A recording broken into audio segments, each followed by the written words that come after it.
This is the 5th time I've tried to record this video, so hopefully this will be the last one that I have to do.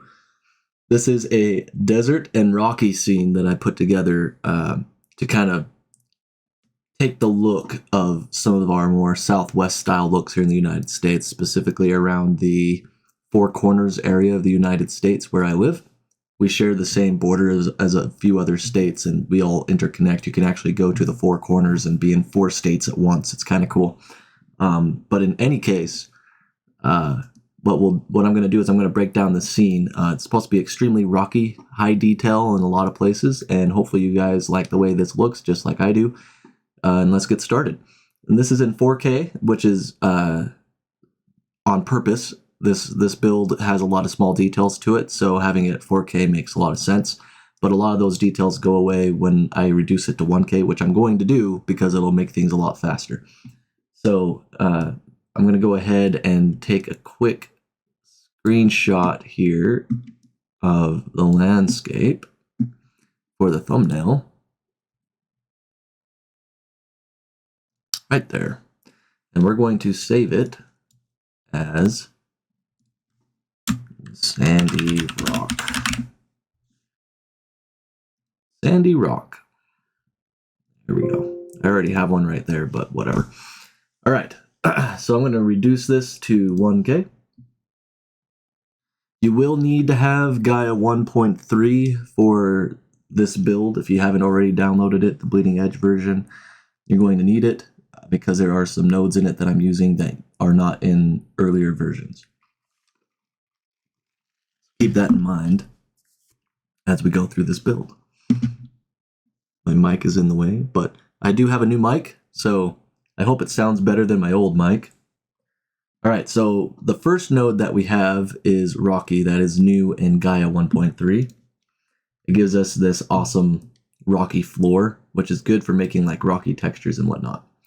But it looks really cool when you combine a different rocky texture together and you combine them and use a minimum value. So I'm using default values here, except I increased the size a little bit, not by much. So if you want to follow along, you can use your own settings or you can use the same ones I'm using. Excuse me. And I'm using another rocky node here that I'm using the large cluster size for. It gives us this cluster look with a flat area, and that's good because we do have some of these other flat areas around all over the place, and I want to break rocks into those flatter areas. So when you take this rock and this rock and this rock and combine them together, we get a lot of nice flat areas, but it starts encroaching on some of those flatter areas and giving you more detail. So if I look at this one and then look at this one, or even this one to this one, you can kind of see how those small details are being placed.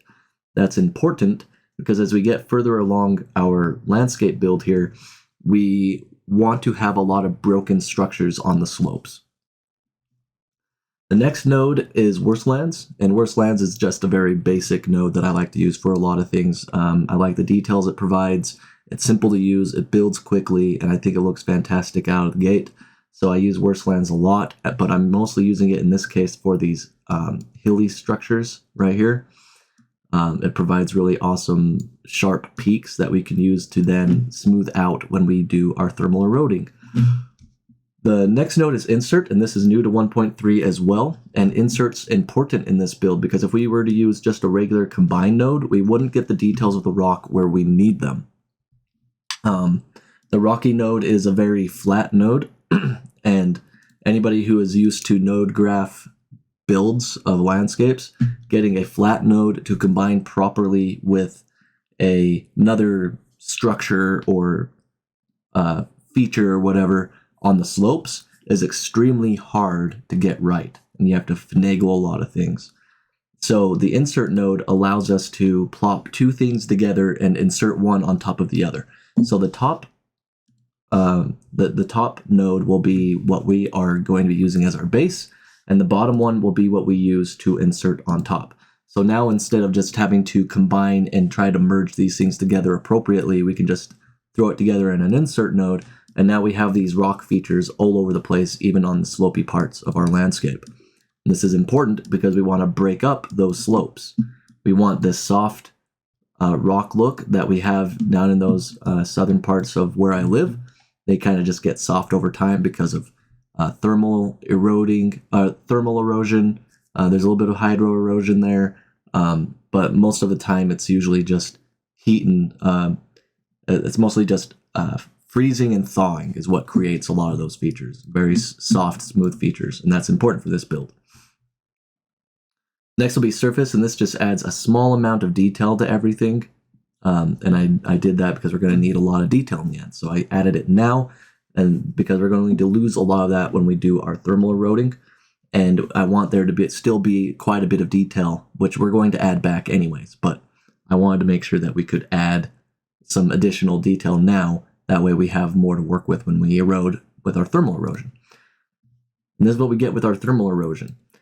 These are the settings I'm using, but you can use the preset heat fused rock or heat fused rock 2. One of those two will give you a similar result, and they look fantastic. So now we have these rocky structures protruding out of the sand, and because we're using the insert node, the rock nodes that we combine together are breaking up these slopes. So we have some nice cracks in the slope that look really rocky and natural. If we didn't have it set up like that to begin with, we wouldn't have had these nice little cracks in our rock. Another thing you can add after thermal is wizard. You can use that to erode your landscape, but then use one of the phases for pocks. That'll give you pock marks.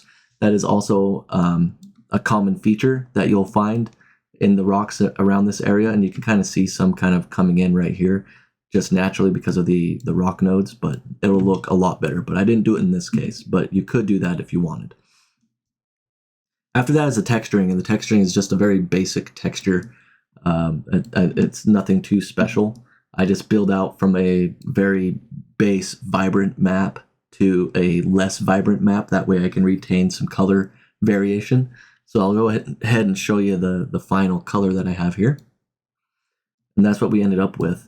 If you wanted a full-blown breakdown of how I do my coloring in Gaea, it's one of my favorite parts in Gaea is to sit down and create a bunch of cool looks with sat maps and clutters and vegetation nodes and stuff like that. It's one of my favorite parts in Gaea. But the main point here is utilizing slopes and surface node so we can get these rocky deposits like this coming down the slopes rather than relying on like a talus pass with the fine details.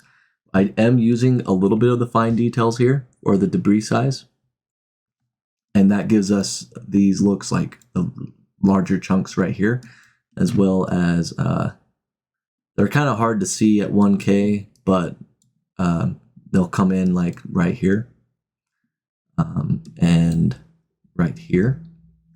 But the main thing is using the surface node right here to bring in that additional rocky detail, and then using this slope right here for selecting the steep parts as well as some of the lower parts to grab those rock details, and then just combining it with whatever sat map you want, and then using that surface as the mask.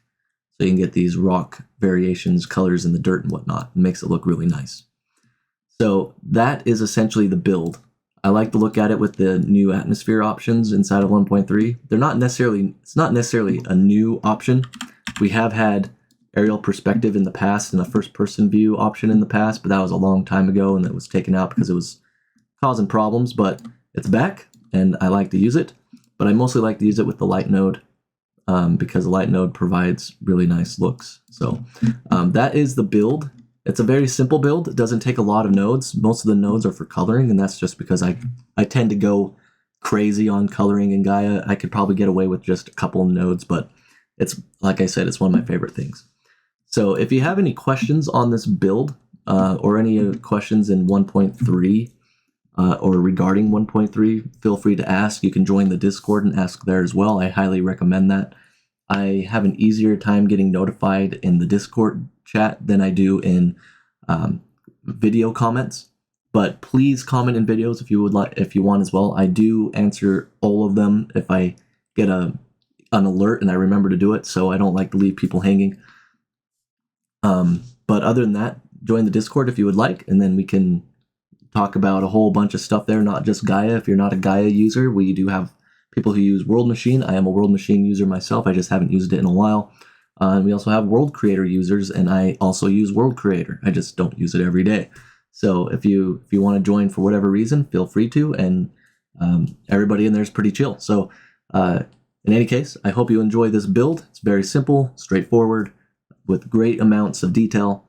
And I will see you guys in the next one.